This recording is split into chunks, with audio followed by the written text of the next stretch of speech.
Tapi jika kita menganggap Injil ini firman Tuhan, lebih lanjut kita akan membaca Ezra 2 ayat 65. Ada 245 pria dan wanita yang membaca mantra. Tapi pada Nehemia 7 ayat 67 dikatakan jumlahnya ada 200 atau 245 pria dan wanita. Konteksnya sama, kontradiksi matematika. Disebutkan dalam buku Raja kedua, ke-24 ayat 8, bahwa Yoyakin berusia 18 tahun saat dia memerintah Yerusalem, dan dia memerintah selama 3 bulan 10 hari. Dalam kitab Kronikel kedua, ke-36 ayat 9, Yoyakin berusia 8 tahun saat ia memerintah Yerusalem, dan ia memerintah selama 3 bulan 10 hari. Apakah Yoyakin berusia 18 atau 8 tahun saat dia naik tahta? Apakah dia memerintah selama 3 bulan, ataukah 3 bulan 10 hari? Selanjutnya dijelaskan dalam Raja ke-1, 7 ayat 26. Candi Sulaiman di samudra yang meleleh mempunyai 2000 pemandian. Dalam Kronikel kedua, ke-4 ayat 5, dikatakan 3000 pemandian. Apakah ada 2000 atau 3000 pemandian? Hal itu saya serahkan pada Dr. William Campbell untuk memutuskan mana yang benar. Di sini terlihat kontradiksi matematika yang jelas. Kemudian disebutkan dalam Raja ke-1, 15 ayat 33, bahwa Basya meninggal di tahun ke-26 kepemimpinan Asa. Dan Kronikel kedua, 16 ayat 1 mengatakan, Basya menyerang Yuda di tahun ke-36 kepemimpinan Asa. Bagaimana mungkin Basya melakukan invasi 10 tahun setelah kematiannya? Sangat tidak ilmiah. Untuk memudahkan Dr. William Campbell menjawab hal-hal yang telah saya sampaikan, saya akan mengulanginya dengan singkat. Poin yang tadi saya sebutkan, poin pertama, penciptaan bumi dan langit, alam semesta dalam 6 hari 24 jam. Cahaya ada sebelum sumber cahaya diciptakan. Poin kedua. Poin ketiga, adanya siang sebelum diciptakannya bumi. Poin keempat, bumi ada sebelum matahari. Poin kelima, tumbuhan ada sebelum matahari.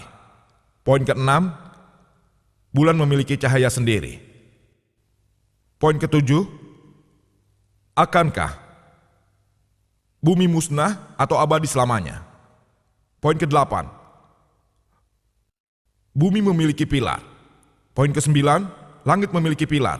Poin ke-10, Tuhan mengatakan, kamu dapat memakan semua tumbuhan dan vegetasi termasuk yang beracun. Poin ke-11, tes ilmiah, tes kepalsuan, dari Markus 16 ayat 17 sampai 18. Poin 12, seorang wanita tidak akan bersih selama 2 kali periode menstruasi jika ia melahirkan perempuan dan laki-laki. Poin ke-13, menggunakan darah untuk membasmi kuman lepra di rumah. Poin ke-14, bagaimana mungkin kita mengetes perjinahan dengan air pahit? Poin ke-15, 18 kontradiksi yang berbeda pada kurang dari 60 ayat Ezra bab 2 dan Nehemia bab 7. Saya tidak menghitungnya 18, tapi hanya 1. Poin ke-16, jumlahnya berbeda pada kedua bab. Poin ke-17, apakah ada 200 atau 245 pria dan wanita yang membaca mantra? Poin ke-18, apakah Yoyakin berumur 18 atau 8 tahun saat ia naik tahta? Poin ke-19, apakah ia memerintah selama 3 bulan atau 3 bulan 10 hari? Poin ke-20, apakah Sulaiman memiliki 3.000 atau 2.000 pemandian? Poin ke-21 adalah, apakah memang Basya atau Yuda yang menyerang setelah 10 tahun kematiannya? Poin ke-22, Tuhan Maha Besar berkata, aku menaruh pelangi di langit seperti yang kujanjikan pada umat manusia, agar dunia tidak terendam air lagi. Saya hanya mendata 22 dari ratusan poin ilmiah yang terdapat dalam Injil. Kesalahan ilmiah. Dan saya meminta Dr. William Campbell untuk menanggapinya. Dan sangat tidak terhormat jika dia menggunakan pendekatan kata yang sama atau pendekatan masalah, karena selama dia berpikir logis, dia tidak akan pernah dapat membuktikan secara ilmiah 22 aspek ini yang saya sampaikan kepadanya. Kami sepakat bahwa Injil yang diturunkan pada Yesus Kristus, namun itu bukan Injil yang mengandung firman Tuhan. Bagian lain yang tidak ilmiah bukan merupakan firman Tuhan.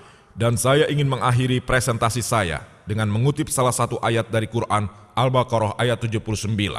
Fawailul lillazina yaktubuna alkitaba biaidihim summa yaquluna hadza min indillah liyastaru bihi samanan qalila fawailul lahum mimma katabat aidihim wa wailul lahum mimma yaksibun. Bagi mereka yang menulis kitab dengan tangannya sendiri lalu mengatakan kalau itu dari Allah, perbuatannya akan dibayar mahal.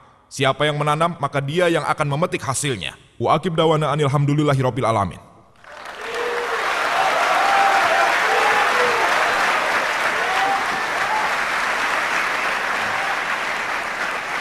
Saya mohon kepada Anda semua untuk tetap di tempat dan mendengarkan kelanjutan dari dialog ini.